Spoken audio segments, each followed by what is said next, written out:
मध्य पूर्वेतल्या युद्धामुळे सर्वाधिक फटका इंधनावरूनही बसतोय।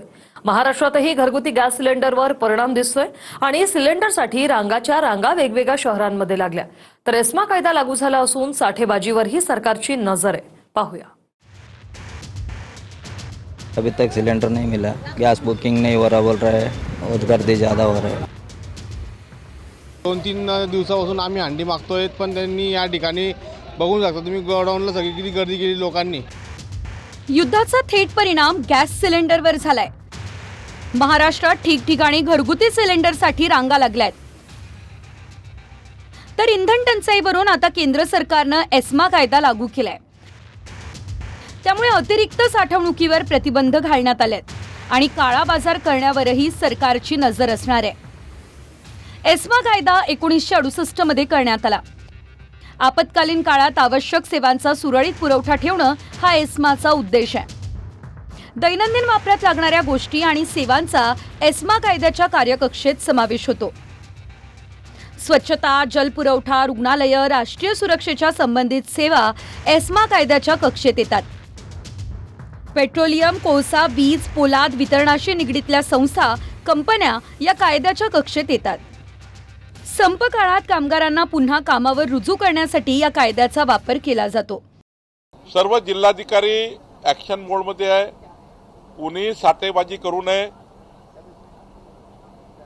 जास्तीचे साठे निर्माण करून जनतेमध्ये जाणीवपूर्वक तुटवडा निर्माण करण्याचं काम कोणी करत असेल त्यावर ॲक्शन करण्याची जबाबदारी जिल्हाधिकारी यांना दिलेली आहे आणि जिल्हाधिकाऱ्यांनी सर्व सक्त निर्देश दिलेले आहे की असे जे लोक आहेत साठेबाजी करणारे आणि जाणीवपूर्वक लोकांना त्या ठिकाणी वेठीस धरणारे त्यांना या ठिकाणी कारवाई करण्याचे निर्देश जिल्हाधिकाऱ्यांनी दिले आहेत।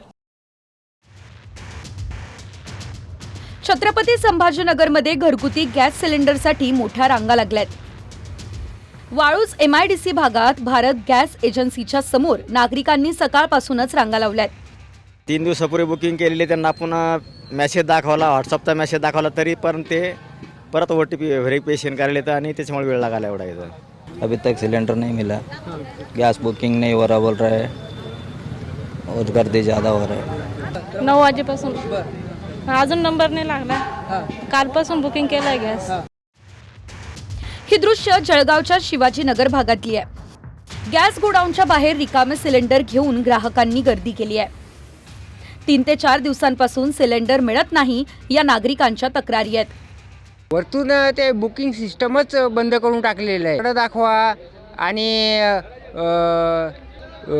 लाईन लावा, हंडी आणा, हे असे यांनी आत्तापासूनच इतका घोळ केला आहे आणि एक्स्ट्रा पैसे मागण्याचं यांचं हे तात्पर्य। 2-3 दिवसापासून आम्ही हंडी मागतोय, पण त्यांनी या ठिकाणी बघून शकता तुम्ही गोडाऊनला सगळी किती गर्दी केली लोकांनी।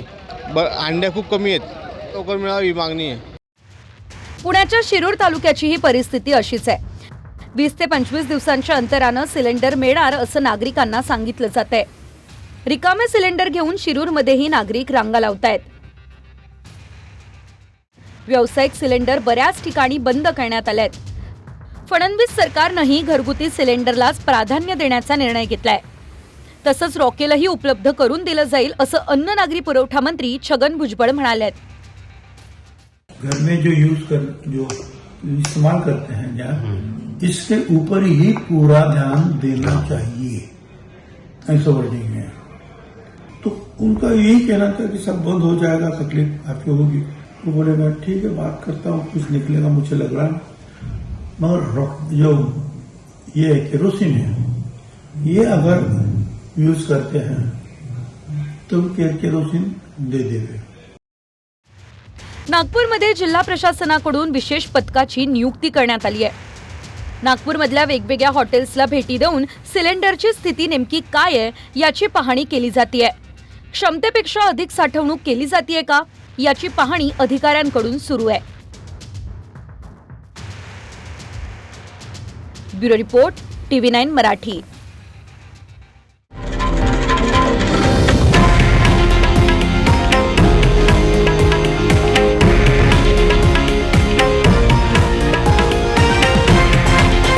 हे आहे देशातील नंबर 1 न्यूज नेटवर्क आणि आपण पाहत आहात TV9 मराठी, एकमेव.